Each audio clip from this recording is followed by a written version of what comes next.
Para facilitar o aprendizado desse treinamento de técnicas e métodos de evangelismo pessoal, estamos fazendo uma panorâmica sobre a importância do evangelismo pessoal.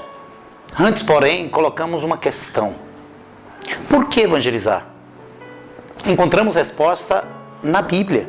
Primeiro, é uma ordem imperativa do Senhor Jesus, como está escrito em Marcos capítulo 16, versículo 15, quando ele nos diz: e disse-lhe, ide por todo o mundo, pregai o evangelho a toda criatura. E segundo, somos responsáveis pela pregação do evangelho, como está escrito, Ezequiel capítulo 3, versículo 18 a 21, que nos diz: quando eu disser ao ímpio, certamente morrerás, e tu não o avisares, nem falares para avisar ao ímpio acerca do seu mau caminho, para salvar a sua vida, aquele ímpio morrerá na sua iniquidade, mas o seu sangue da tua mão requererei. Mas, se avisares ao ímpio, e ele não se converter da sua impiedade e do seu mau caminho, ele morrerá na sua iniquidade, mas tu livraste a tua alma. Semelhantemente, quando o justo se desviar da sua justiça e cometer a iniquidade, e eu puser diante dele um tropeço, ele morrerá, porque tu não o avisaste, no seu pecado morrerá. E sua justiça, que tiver praticado, não serão lembradas, mas o seu sangue da tua mão o requererei. Mas avisando tu o justo para que não peque, e ele não pecar, certamente viverá, porque foi avisado e tu livraste a tua alma. Se retrocedermos na história e formos parar no período apostólico, verificaremos que a igreja primitiva usava a alavanca do evangelismo pessoal como um método natural de crescimento daquela igreja. Naquela época não havia aviões, carros, televisão, rádio, jornal, internet ou qualquer meio moderno e rápido de comunicação como nós temos hoje. Mas o escritor Lucas registrou em Atos capítulo 5, versículo 14, que nos diz: a multidão dos que criam no Senhor, tanto homens como mulheres, cresciam cada vez mais. Mas como se não havia todos esses recursos que temos hoje? Simplesmente porque eles usaram o evangelismo pessoal.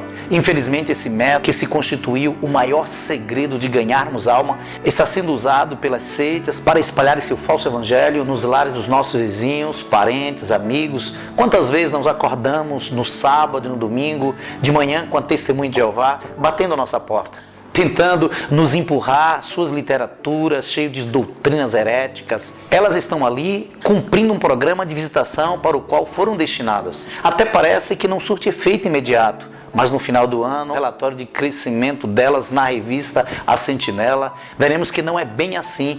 Muitas vezes crescem mais do que muitas de nossas igrejas evangélicas, porque simplesmente estão colocando em ação um segredo deixado por Jesus, e que nós, seus verdadeiros discípulos, não estamos usando. Não é por acaso que Jesus disse: os filhos deste mundo são mais prudentes na sua geração do que os filhos da luz, conforme está escrito Lucas capítulo 16, versículo 8.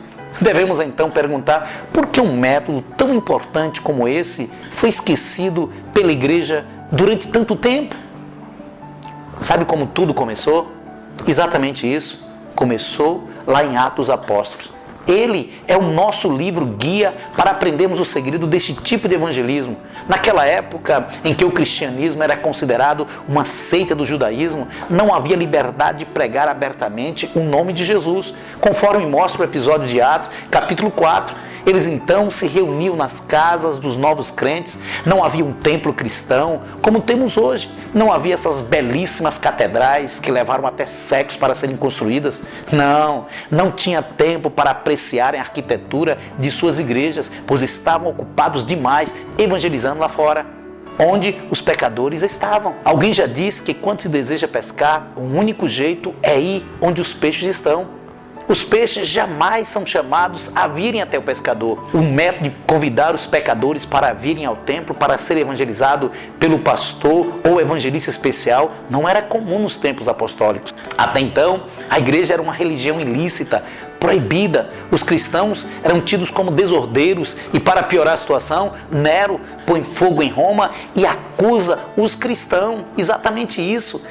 Esses já não eram muito bem vistos pelos imperadores romanos, pois não reconhecia outra divindade a não ser Jesus. Naquela época, chamar César de Senhor equivaleria a reconhecer que César era divino, mas os cristãos não admitiam nenhum outro Senhor a não ser Jesus e por isso eram perseguidos. A igreja dessa época era uma igreja fervorosa, evangelística e missionária.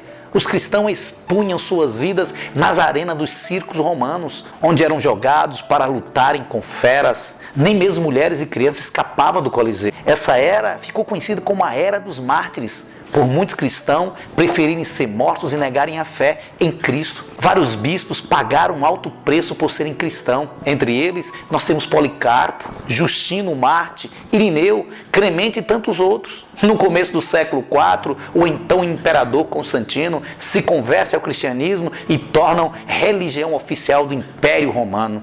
Esse foi o início das conversões em massa. Os pagãos entravam para a igreja, mas continuava pagão sem conversão. E muitas vezes trazia consigo costumes e práticas pagãs que a igreja, por conveniência, mais tarde veio a adotá-lo. Nessa época também, Constantino baniu a religião pagã e confiscou seus templos, transformando em templo cristão, mandando construir grandiosas basílicas. A mais famosa foi a Catedral de São Pedro, que existe até hoje.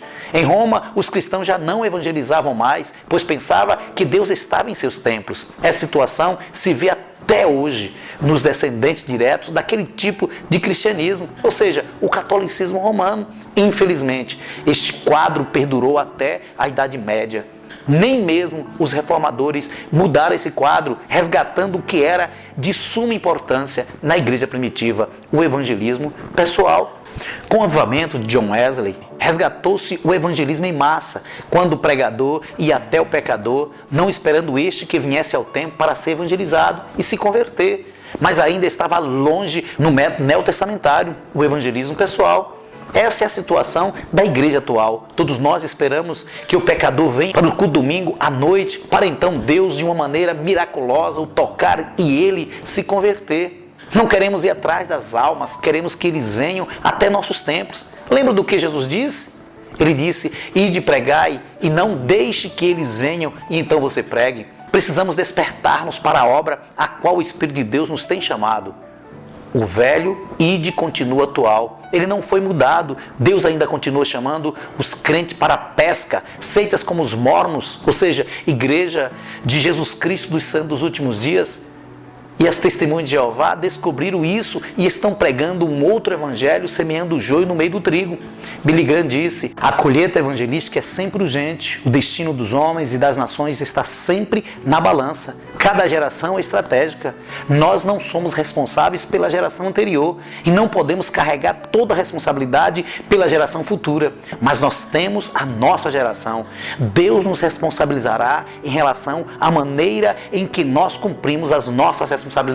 A geração presente, na luz das nossas oportunidades, nós precisamos reconhecer este fato. Deus nos responsabilizará em relação à nossa geração e as oportunidades que tivemos para evangelizá-lo por Cristo. Visando este fato, nossa passagem principal será 2 Timóteo, capítulo 4, versículo de 1 a 5, que nos diz: conjuro-te, pois, diante de Deus e do Senhor Jesus Cristo, que há de julgar os vivos e os mortos, na sua vinda e no seu reino, que pregues a palavra em tempo e fora de tempo, redáguas, repreendas, exortes com toda a longanimidade e doutrina, porque virá tempo em que não sofrerão a sã doutrina, mas tendo comichão nos ouvidos, amontoarão para si doutores conforme as suas próprias concupiscências, e desviarão os ouvidos da verdade, voltando às fábulas. Mas tu, sê sóbrio em tudo, sofre as aflições, faze a obra de um evangelista, cumpre o teu ministério.